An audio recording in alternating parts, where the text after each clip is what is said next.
Halika nga. As the leaves change color, I dive into you.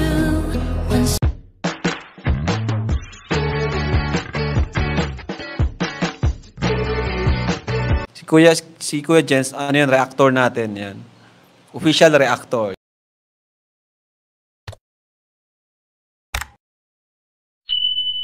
Hello mga kalingap! Welcome back sa aking YouTube channel. This is Kuya Jens. So kung bago ka lang sa aking YouTube channel, huwag niyo pong kalimutan mag-subscribe at click the bell button para like updated sa bago upload na video. At huwag po natin kalimutang suportahan ng buong team Kalingap sa panguna ni Kuya Val Santos Matubang, Ate Edna Vlog at syempre Kalingap Rob. At pakisuportahan din po ang aming mga kasama sa buong team Kalingap. Nandiyan po ang K-Boys, Kalingap Partner, Kalingap Reactor at lahat po ng charity vloggers sa buong Pilipinas sa tumutulong sa mga kabayan nating nangailangan at may hirap.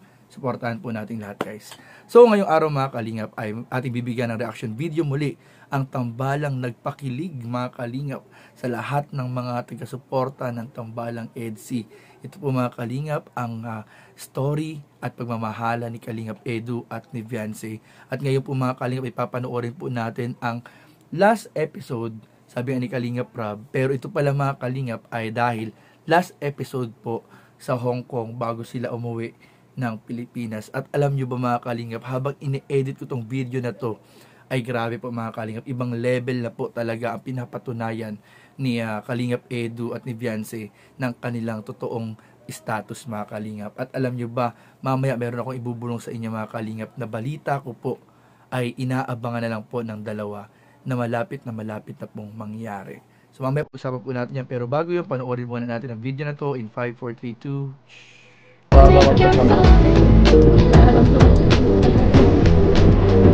Mamaya, mas panagpipid kasi ko.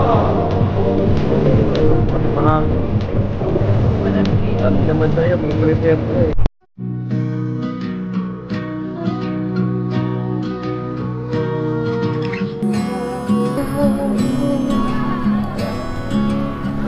Hold on tight, there's a storm standing in the...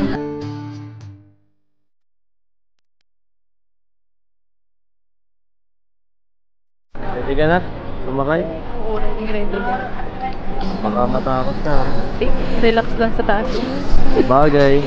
Ferris wheel ba? Kinaya mo eh. Nakasakay ka na dyan? Hindi pa? Ngayon pa lang din. Ngayon pa lang. Malas pa lang. Para natin ma-experience first try. Kamay mo ah. Ha? Kamay mo.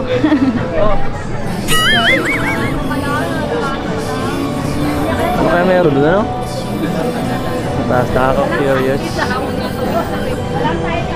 Siguro so. Siguro ano, kitang-kita yung ano dito. Alin? Dito.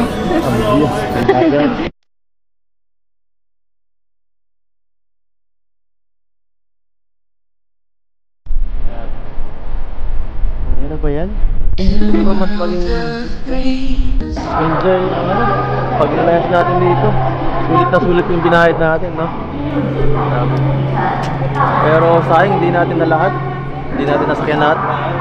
Hindi ko na kasi kaya yung mga extreme dito. Nadala na ako dati. Okay, nakaya ko lang dahil kasama ka. Okay. May miss ko to. Alin? Ako? Ito. Itong pag-akman mo? Anong dahilan? Bakit mo miss ha? Bakit mo nga mamimiss? Dahil ba maganda? Dahil tahimik? O dahil nandito ako? Lahat. Ha? Lahat. Dahil doon lahat.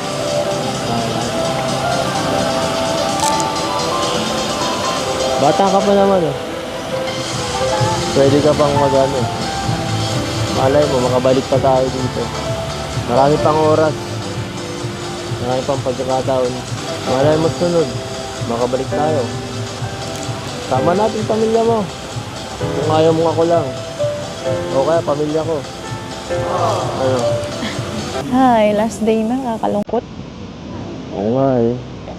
Parang kahapon lang kakarating natin dito. Tapos ito, paalis na tayo mamaya. Ang bilis ng oras dito. Nakakainis. Pinapabilis mo. Ako. Dapat pala di ka sumama. Joke lang. Ganun. Ayaw mo pa kasama. Joke lang.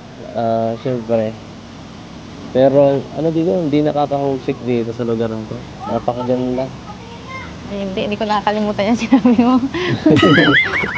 Pero, siyempre, nakakalungkot kasi paalis na tayo eh. Saka, di ko alam kung kailan ulit tayo makakabalik dito. Baka kasi susunod, di na tayo kasama eh. Kaya, Baka, dapat i-enjoy na. Yun nga eh. Wala, hindi ko na ano. Parang, baka ito na ang huli. Yun ba? Baka ikaw na lang, ako na lang iwan. Baka ikaw ako ang iwan. Pero hindi pwede yun. Dapat lagi tayo magkasama.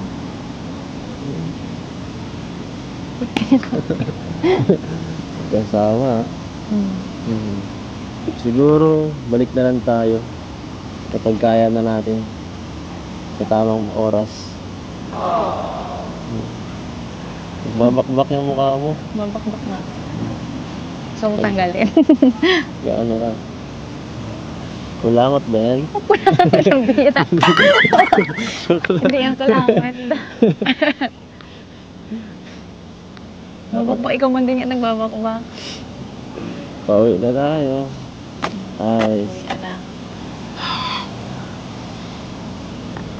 Enjoy na lang natin itong last day na to. Wala nang ganito sa susunod eh. Ano pa kaya pwede natin gawin dito bago umuwi? Oh, bira. Tara, lakad-lakad na lang tayo. Tara! Anong lugar nga to? Botanical Garden to ng Hong Kong. Di kami nakapunta dito dati. Ganda pala dito. Buti na try natin. Dito pala si Lola. Joke lang. Pinagmanaan naman pala eh. Andyan si Lola. Si Lola. Kalingap talagang naniniwala ako na itong travel nila, first international travel nila ng Tambalang EDSI, itong pupunta sa Hong Kong, ay isa sa hindi nila makakalimutang biyahe o travel together. Lalong-lalo na mga kalingap, ito po ay unang international flight or international travel po ni Viancy at kasama pa dyan ang kanyang hubby na si Kalingap Edu. At talagang nakakatuwa mga kalingap dahil pinamalas po ng mga taga-suporta ng Tambalang EDSI sa Hong Kong ang kanilang mainit na pagtanggap at pagsuporta po hindi lamang sa Tambalang EDSI kundi po sa lahat ng bumubuo ng Team Kalingap. Kaya maraming po salamat sa lahat po ng mga nakiisa, dumalo dyan po sa meet and greet sa Hong Kong at sa lahat po na nagpaabot ng mga regalo kila Kalingap Rob, kila Kuya Val, kila Ate Edna na talaga naman mga kalingap umapaw po talaga ang blessings po. At ayun nga mga kalingap, kitang-kita naman po natin na talagang sinulit po ng Tambalang EDSI ang travel na ito mga kalingap. Hindi, sabi nga ni Kalingap Edu ay talagang wala silang pinalampas na mga pagkakataon at naniniwala ako mga kalingap na dahil sa travel na ito ay mas lalong titindi po ang kanilang relationship, yung commitment sa bawat isa, yung trust at yung tiwala mga kalingap sa bawat isa ay mas lalong titindi po. At dahil dito mga kalingap, naniniwala ako na yung inaabangan ni Kalingap Edu na 80th birthday po ni Viancy sa darating na September ay merong pasabog na mangyayari. So dapat abangan po natin yan mga kalingap dahil at last this year mga kalingap, ina-expect po natin na magiging legal age na po si Viancy at yung ina-expect natin na mangyayari sa kanilang revelation po ng totoong status ay magagana po ngayong taon. So abang-abang lang po tayo mga kalingap. At ayun po mga kalingap, tuloy-tuloy po natin ang pagsuporta at pagtangkilik sa mga upload ni Kalingap Rob, ni Kuya Val at Edna at sa lahat po ng mga tambalan at beneficiary ng Team Kalingap. Suportahan po natin lahat. So yun lamang po at maraming po salamat sa inyong panonood. Please don't forget to like, comment, share, and subscribe sa ating mga video. Maraming po salamat. God bless. Bye-bye.